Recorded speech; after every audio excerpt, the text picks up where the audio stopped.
बंधु मैंने आजिर एही कार्यक्रम को आपण मानक स्वागत।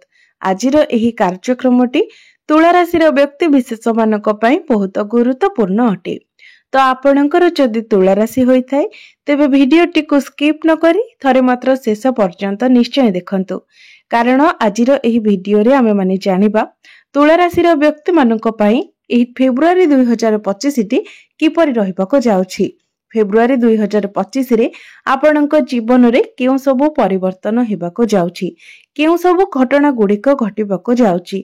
आजिर एही भिडियो रे आमे माने तुला राशि मासिक राशिफल विषय रे जानिबा।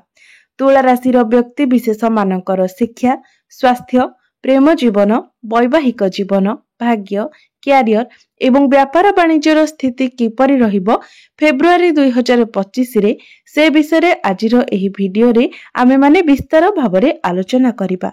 नवग्रहंकर स्थिति मध्य देखिबा। नवग्रह केउ प्रकारर फल प्रदान करिबारे सक्षम हेबे, एहा सहित अशुभत्व प्रदान करुथिबा ग्रह मानक पई किछि विशेष प्रतिकार मध्य जानिबा। तो बंधु माने सेथिबाई आपण माने भिडियोटी को शेष पर्यंत निश्चय देखंतु एवं आपणकर जदि तुला राशि होइथाय तेबे भिडियोटी को लाइक करी चैनल टी को सब्सक्राइब करि दियंतु। कमेंट बॉक्स रे भक्ति एवं श्रद्धार सहित जय श्री जगन्नाथ निश्चय लिखंतु। तो बंधु माने आसंतु आरंभ करिबा आजिर एही कार्यक्रम को, जहा कि जन्म राशि एवं चंद्र राशि उपरे आधारित अटे। तो राशि चक्रर 12 गोटी राशि मध्यरु सप्तम राशि हेउछि तुला राशि एवं आपणकर राश्याधिपति हेउछन्ति शुक्र। तो शुक्र आपणकर षष्ठ भावरे विराजमान अछन्ति।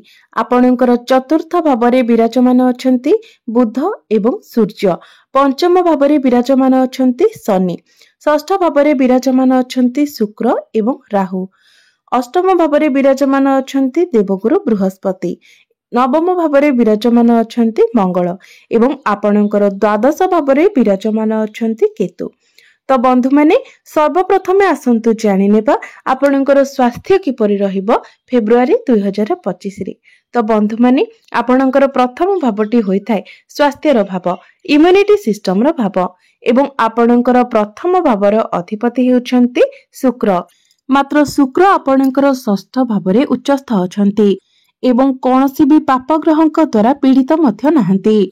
तेबे फेब्रुआरी मासरे आपणकर कौनसी भी स्वास्थ्य जनित समस्या देखा जाउ नाही।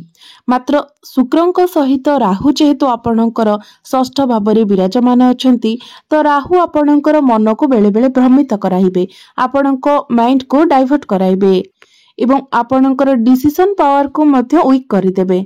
अर्थात ठीक समय रे आपण ठीक डिसीजन नै पारिबे नाही। मात्र आपणकर स्वास्थ्य रे कौनसी प्रकारर समस्या देखा जाउ नाही। स्वास्थ्य को नेकी फेब्रुआरी मासटी आपणको पई बहुत भलो रहिबो। एबे आसंतु जानिबा आपणकर शिक्षा क्षेत्र किपरि रहिबो फेब्रुआरी 2025 रे। विद्यार्थी मानक पई किपरि रहिबो फेब्रुआरी मासटी। तो बंधु माने कुंडलीर पंचम भावटी होइथाय आपणकर शिक्षार भाव एवं आपणकर पंचम भावर अधिपति हेउछन्ति शनि, जे कि आपणकर पंचम भावरे ही विराजमान अछन्ति। तो पंचम भावरे शनिकर स्थिति बहुत ही मजबूत रहिछि, कारण पंचम भावर अधिपति होई शनि पंचम भावरे ही विराजमान अछन्ति, जहा कि आपणको बहुत अधिक शुभ फल प्रदान करिवो। एहा परे सूर्य एवं बुध मध्य आपणकर पंचम भावको आसीबे, कारण 11 फेब्रुआरी को बुध निजर राशि परिवर्तन करिवे एवं 13 फेब्रुआरी को सूर्य निजर राशि परिवर्तन करिवे। तो 14-15 फेब्रुआरी परे आपणकर पाठ पढ़ार स्थिति अधिक भल रहिबो। तो फेब्रुआरी मासरे जदि आपणकर एग्जाम रहिछि तो 13-14 फेब्रुआरी परे आपणक पई अधिक भल रहिबो। तो शिक्षा क्षेत्र को नेकी मध्य आपणकर फेब्रुआरी मासटी आपणक पई बहुत भल रहिबो। एबे आसंतु जानिबा आपणकर प्रेम जीवन किपरि रहिबो फेब्रुआरी 2025 रे। तो बंधु माने कुंडलीर पंचम भावटी शिक्षार भाव हेबा सहित पंचम भावटी मध्य होइथाय आपणकर प्रेम जीवनर भाव, आपणकर संतानर भाव। तो पंचम भावर अधिपति हेउछन्ति शनि एवं शनि आपणकर पंचम भावरे ही विराजमान अछन्ति एवं आपणकर प्रथम भावर अधिपति शुक्र आपणकर षष्ठ भावरे उच्चस्थ अछन्ति। तेबे शनि एवं शुक्रंकर 1-12 कनेक्शन बनुछि। तो प्रेम जीवन तो आपणकर बहुत भल रहिबो, मात्र छोट छोट कथा को लेकिन आपणक मनरे डाउट्स आसीबो। छोट छोट कथा को लेकिन मध्य आपणक मध्यरे भूल बुझामणा देखा देबो। छोट छोट कथा को लेकिन आपण परस्पर मध्यरे झगड़ा करिवे। तेबे ए सब जिनिस को आपणको अवॉइड करिवार अछि। जदि ए सब को आपण अवॉइड करि दियंती तो निश्चित भाबरे आपणकर प्रेम जीवन मध्य फेब्रुआरी मासरे बहुत भल रहिबो। कारण शनि निजर स्वराशि रे अछंती, शुक्र मध्य उच्च स्थिति रे अछंती। एबे आसंतु जानिबा आपणकर वैवाहिक जीवन किपरि रहिबो फेब्रुआरी 2025 रे। तो बंधु माने कुंडलीर सप्तम भावटी होइथाय आपणकर वैवाहिक जीवनर भाव, आपणक जीवन साथीर भाव एवं आपणकर सप्तम भावर अधिपति हेउछन्ते मंगल, जे कि आपणकर नवम भावरे विराजमान अछन्ती।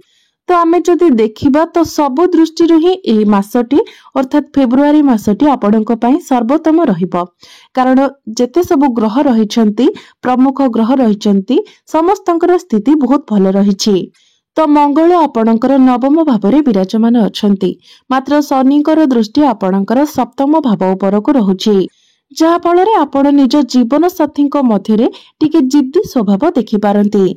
मात्र मंगल जेहेतु आपणकर भाग्य स्थान रे विराजमान अछन्ती, तो फेब्रुआरी मासरे आपण निजर जीवन साथीଙ୍କର भाग्य रे मध्य उन्नति देखिबाको पाइबे। तांकर पर्सनल लाइफ हेउ किबा प्रोफेशनल लाइफ रे हेउ निश्चित भाबरे ग्रोथ आसीबो, तांकर करियर रे ग्रोथ आसीबो। तो वैवाहिक जीवन मध्य फेब्रुआरी मासरे आपणकर बहुत भल रहिबो। एबे आसंतु जानिबा सबुठारु महत्वपूर्ण विषय वस्तु आपणकर भाग्य, क्यारियर एवं व्यापार वाणिज्यर स्थिति किपरि रहिबो फेब्रुआरी 2025 रे। तो बंधु माने कुंडलीर नवम भावटी होइथाय आपणकर भाग्यर भाव, दशम भावटी होइथाय आपणकर क्यारियर भाव एवं सप्तम भावटी होइथाय आपणकर व्यापार वाणिज्यर भाव। तो आपणकर भाग्य भावर अधिपति अर्थात आपणकर नवम भावर अधिपति हेउछन्ते बुध, जे कि आपणकर चतुर्थ भावरे एवं 11 फेब्रुआरी को बुध आपणकर पंचम भाव को चलन करिवे। नवम भावर अधिपति नवम स्थानरु नवम भावरे विराजमान करिवे, जहा फଳରେ 11 फेब्रुआरी परे आपणकर भाग्य सर्वश्रेष्ठ रहिबो।